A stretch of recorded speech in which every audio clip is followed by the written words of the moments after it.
নমস্কার, আপনারা দেখছেন নিউজ মুখ্য বার্তা। সকলের সাথে সকলকে নিয়ে নিউজ মুখ্য বার্তা দেখতে চ্যানেলটি সাবস্ক্রাইব করুন। আজ পশ্চিমবঙ্গ রাজ্য ক্ষুদ্র, ছোট, মাঝারি উদ্যোগ এবং বস্ত্র দপ্তরের উদ্যোগে দুর্গাপুরের পলাশডিহার দুর্গাপুর হাটে উদ্বোধন হলো পশ্চিমবঙ্গ রাজ্য হস্তশিল্প মেলা 2023-24। প্রদীপ প্রজ্বলন করে এই মেলার উদ্বোধন করেন আইন, বিচার ও শ্রম দপ্তরের মন্ত্রী মলয় ঘটক। অনুষ্ঠানে অন্যান্য বিশিষ্ট অতিথিদের মধ্যে ছিলেন এডিডিএর চেয়ারম্যান তথা রানীগঞ্জের বিধায়ক তাপস বন্দ্যোপাধ্যায়, পাণ্ডবেশ্বরের বিধায়ক নরেন চক্রবর্তী, দুর্গাপুর নগর নিগমের চেয়ারপারসন শ্রীমতী অনিন্দিতা মুখার্জি, এই দপ্তরের সচিব দেবাশিস বন্দ্যোপাধ্যায়, এসবিএসটিসির চেয়ারম্যান সুভাষ মণ্ডল, পশ্চিম বর্ধমান জেলার জেলাশাসক এবং দুর্গাপুরের এসডিও সহ বহু বিশিষ্ট ব্যক্তি।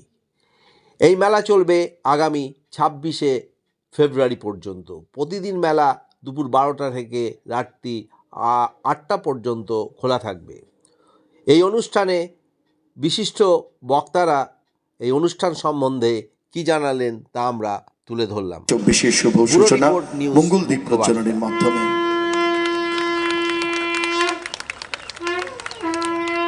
আগুনের পরশমণি ছোঁয়াও প্রাণে এ জীবন পূর্ণ করো, পূর্ণ করো হে ভগবান। ওম পূর্ণমিদং পূর্ণঃ পূর্ণাৎ মুদচ্যতে পূর্ণস্য পূর্ণম। সরকারের ক্ষুদ্র, ছোট, মাঝারি উদ্যোগ এবং বস্ত্র দপ্তরের আয়োজনে অভিনন্দন এবং শুভেচ্ছা জানাই মাননীয় শ্রী রঞ্জনাথ বাবু। আপনি ভীষণ ভালো থাকবেন এবং আনন্দে থাকবেন। এরপরে এই দপ্তরকে, ক্ষুদ্র এবং কুটির শিল্প দপ্তরকে, যে তারা দুর্গাপুরের এই দুর্গাপুর হাটে এবারের মেলা আয়োজন করার জন্য। কারণ এই যে ক্ষুদ্র এবং কুটির শিল্প যে মেলা, এই মেলা একটা সময় বর্ধমানে হতো। সেটা আজ থেকে প্রায় 9 থেকে 10 বছর আগে। এবং প্রতিবার আমাকেই বর্ধমানের মেলা উদ্বোধন করতে যেতে হতো। এবং তখন যারা ছিলেন আধিকারিকরা, তাদেরকে আমি বলেছিলাম যে আপনারা আসানসোলে করুন না, আসানসোলে ভালো বিক্রি হবে। তারপরে ওনারা আসানসোলেও মেলা শুরু করেন।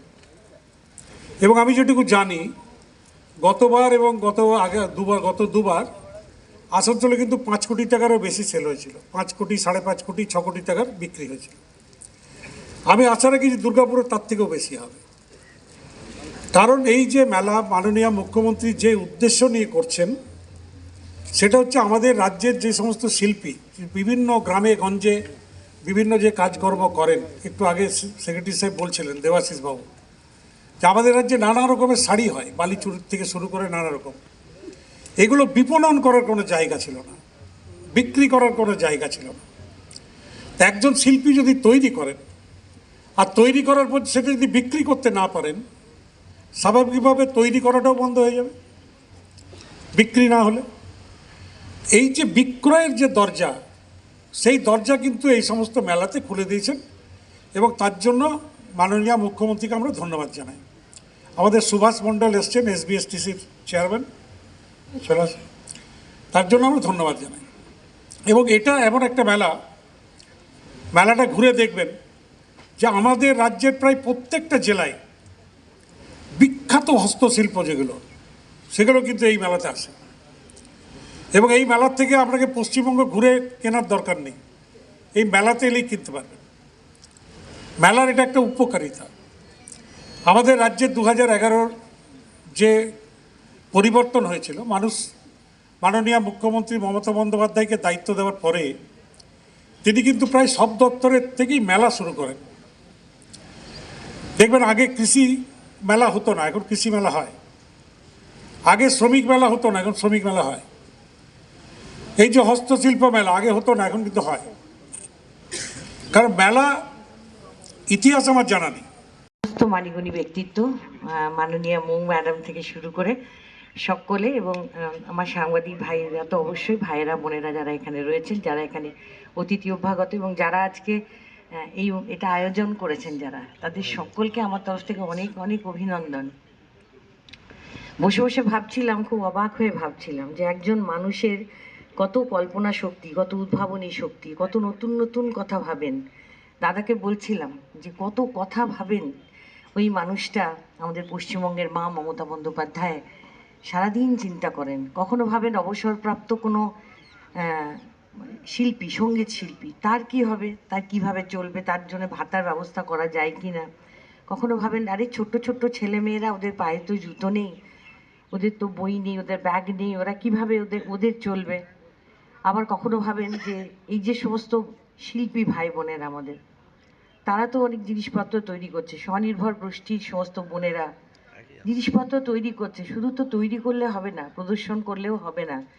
তো তাদের এই জিনিসগুলোর প্রকৃত বিপণন কি করে হয়, এই যে সৃষ্টিশ্রী মেলাতে একসঙ্গে ক্রেতা এবং বিক্রেতার মধ্যে সমন্বয়, সরাসরি যোগাযোগ, এটার ব্যবস্থা কিভাবে করা যায়, অবাক হয়ে যেতে হয় ভাবলে। যে সব সময় চিন্তা করেন যে কিভাবে মানুষগুলোকে প্রতিষ্ঠিত করব, কিভাবে তারা স্বনির্ভর হবে।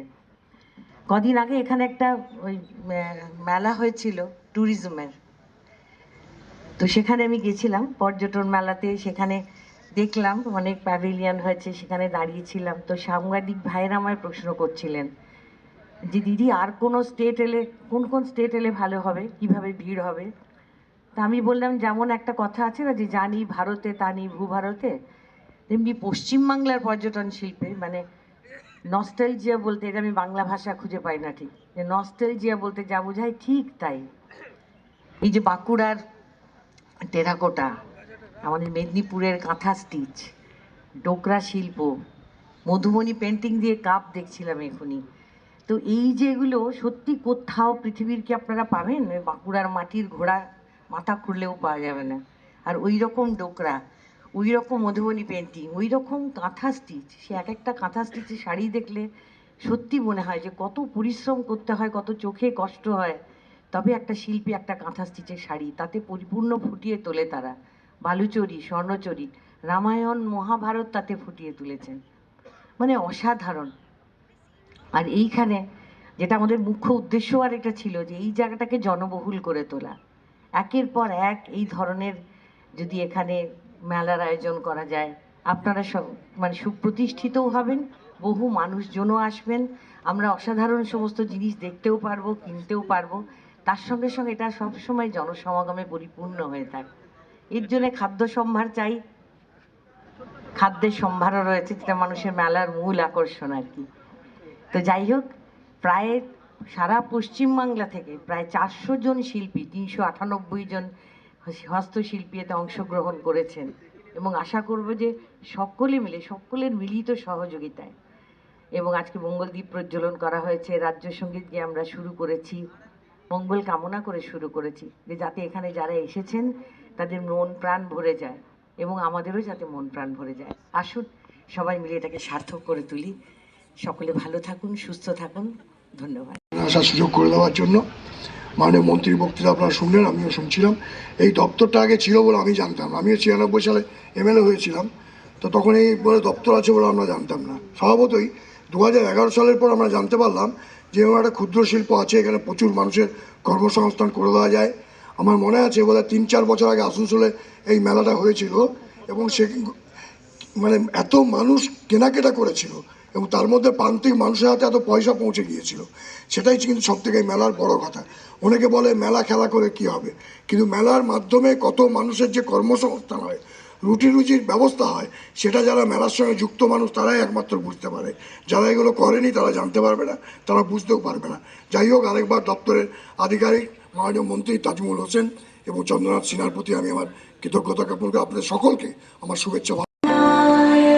जय हे भारत भाग्य विधाता, पंजाब सिंध गुजरात मराठा द्राविड़ उत्कल बंग, विंध्य हिमाचल यमुना गंगा उच्छल जलधि तरंग, तब शुभ